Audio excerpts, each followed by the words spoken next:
En ce qui concerne les facteurs non modifiables, je voulais parler de l'hypertension artérielle, l'HPA. On en rencontre assez beaucoup de nos jours lors de nos consultations. Moi, je rencontre assez qui ne suivent vraiment pas très bien la tension. Un médecin a instauré le traitement, ils en ont pris peut-être une semaine, 2 semaines, 1 mois, 3 mois, puis ils laissent. Donc, quand ces patients viennent en urgence pour une AVC et tu demandes la question, est-ce que à la veille de la tension, bien évidemment ils disent oui, mais ils ne prennent pas très bien ces médicaments. Docteur, qu'est-ce que vous avez à dire à l'encontre de ces patients? Comme on avait déjà dit au départ, qu'en termes de liste des causes de l'AVC, que ce soit toutes causes confondues, que ce soit la modifiable ou la non modifiable, c'est l'hypertension qui est en tête de liste. Et bien en tête de liste,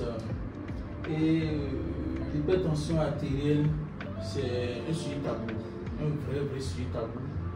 Parce que, de façon générale, si je prends pour hasard 100 personnes au Bénin, il y en aura peut-être 50, 75 qui sont hypertendus et qui ne se connaissent pas hypertendus.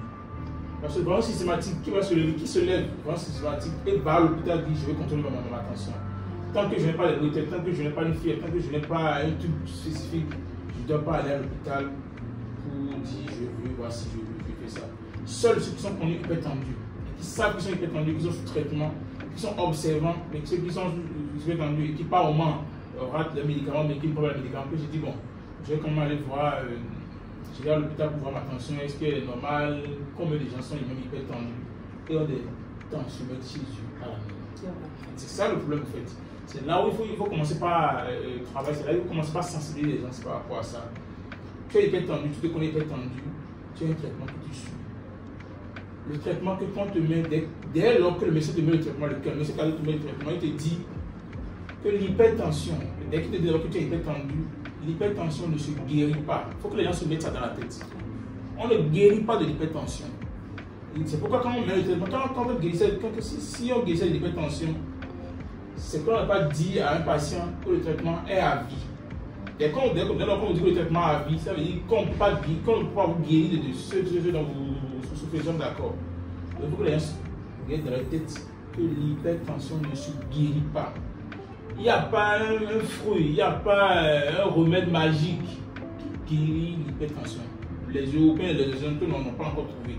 Ce n'est pas à nous, Africains, dans tous les sens, pour dire qu'il y a un tel fruit quand on prend l'hypertension. Non, mais par exemple, j'ai pris mon traitement pour un temps, la tension c'est normalisée. C'est vrai que tu prends pour un temps, tu normalises. Mais le traitement est continu. Parce que quoi? L'hypertension en elle-même ne rend pas le problème en réalité. Ce que les gens doivent savoir, ce n'est pas l'hypertension qui est le problème, mais c'est ce qu'elle peut causer, c'est ce qu'elle peut donner comme conséquence qui est le problème. C'est ça que les gens doivent voir. Je suis hypertendu.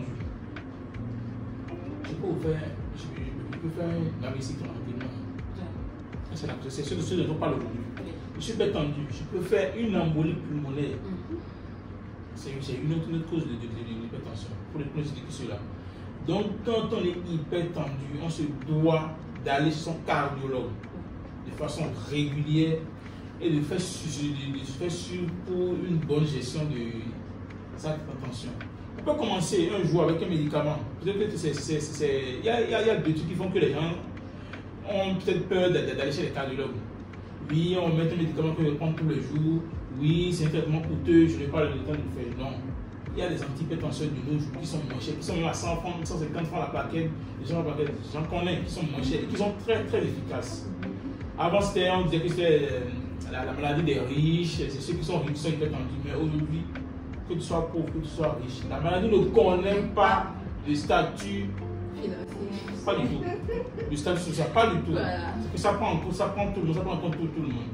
Donc quand on est hypertendu, c'est d'aller chez son cardiologue, se faire suivre et de prendre de façon régulière. C'est caché. De ne jamais dire ah, peut-être mon médicament finit aujourd'hui, bon, je peux peut-être attendre 1-2 jours avant de m'en prendre. C'est-à-dire, tu en as pris tous les jours, pendant 10 ans, pendant 20 ans, pendant 30 ans, Et c'est peut-être le fait d'en rater peut-être 2-3 jours qui ont fait faire une embolie pulmonaire ou bien tu te fais faire un AVC. Donc que Dieu n'est pas du ça, que les gens savent que quand on te déclare hyper tendu, c'est que tu dois dessus un traitement. Je vais dans la même foulée dire à nos collègues, que je sois cardiologue, que je sois spécialiste, que je sois confondu, que je sois généraliste, que dès qu'on reçoit les patients et qu'on leur dit qu'ils sont hyper tendus, il faudrait qu'on essaye de leur faire une éducation sur ce dont ils souffrent, de leur dire un peu les contours de ce qui peut les arriver si éventuellement ils n'arrivaient pas à suivre le traitement. Parce que j'ai fait comprendre que plus on fait peur aux patients dans un sens positif, et plus ils prennent conscience voilà, de ce dont ils souffrent et vraiment ils arrivent quand même à suivre de toute façon régulière la tension et les médicaments qu'on le met. Merci. Dans la même lancée, vous venez tout de suite de toucher nos collègues médecins par rapport à faire cette peur positive, mais j'aimerais aussi préciser, il y a d'autres patients qui viennent et quand moi je les reçois par exemple, je dis mais qui vous a dit d'arrêter votre traitement? Ils disent mais le médecin ne m'a pas dit que je dois prendre ça à vie. Donc c'est un appel à nos chers collègues aussi, dès qu'on reçoit un patient hyper tendu, pour ceux qui ont des maladies chroniques, on essaie franchement de leur faire comprendre que c'est à vie, on n'attend pas. Généralement, moi je dis, avant que les plaquettes ne finissent, payez l'autre en même temps. N'attendez pas que ça finisse. Donc c'est aussi un appel que je lance à nos chers collègues, médecins comme moi, comme nous, pour franchement sauver des vies avec ces quelques mots. Merci beaucoup, docteur. C'est moi pour aussi. Alors, Janine, oui, je vais revenir sur l'éducation des patients. Ça, c'est notre travail à nous, médecins. Il faut beaucoup éduquer les patients parce qu'ils ne savent pas réellement ce que c'est que l'hypertension artérielle. C'est quand moi-même j'en ai reçu qui m'ont dit ah, on ne m'a pas dit que c'était un traitement à vie. Mais face à cela, maintenant, je ne vais pas dire ah, le médecin a fait une erreur ou bien quoi. Non.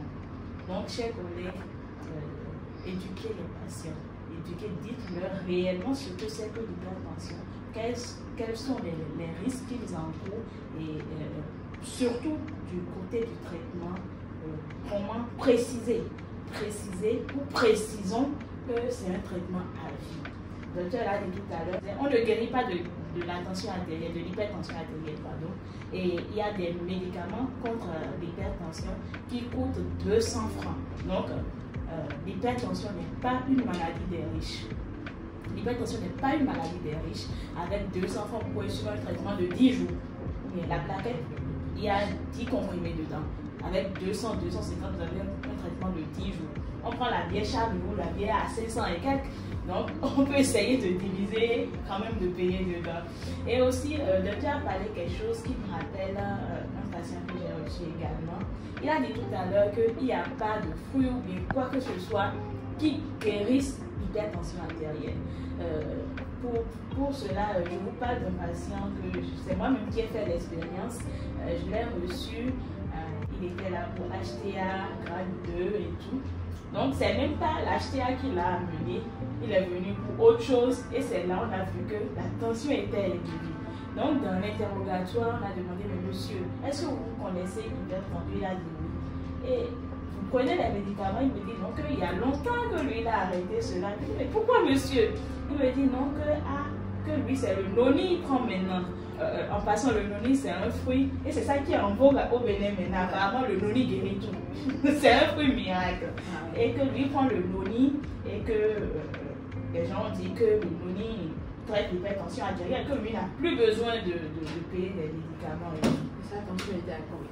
Ah, sa tension était à 18. Imaginons cela, docteur. Mais bon, en fait, là je viens de l'apprendre que le nid c'est un fruit miracle et on en a tout un autre Bénin, on a eu beaucoup. Parce qu'il y a matière à ce que les gens puissent se ressaisir et s'éduquer en ce qui concerne la nourriture surtout. Surtout en ce qui concerne la nourriture. Tout à l'heure on a parlé de risques modifiables, l'obésité et l'hypercholestérolémie. Combien de gens se disent que s'ils doivent manger aujourd'hui, par exemple, j'évite de manger une sauce dans laquelle se trouve un poisson frit et pendant la cuisson de la sauce, on a mis de l'huile dedans. C'est-à-dire, on a déjà frit le poisson avec de l'huile et en faisant la sauce, c'est qu'on a encore mis de l'huile dedans. Et ce qu'il y a à l'heure là, de l'huile qu'on vend sur le marché, que ça va faire cholestérol. Au même moment on fait ça, comme les gens se lèvent tous les jours, ils se disent que je vais faire tout au moins 15 à 20 minutes de marche le soir. Avec nos conditions actuelles. On se dit non, quand on rentre du boulot, on est fatigué, on ne peut pas faire le sport, non, on est fatigué, non, pas du tout. Et c'est les dimanches et les week-ends, de façon générale, quand on voit les gens sans jogging, faire 1 heure de temps, 2 heures, 3 heures, 4 heures de temps, 5 heures de temps même, à la salle de gym, bien sûr de courir. Et ce qui est encore marrant, c'est que tu les vois finir, tu peux les voir en tenue de sport jusqu'à 14h-15h. Et c'est dans les buvettes, dans les bars que tu les vois.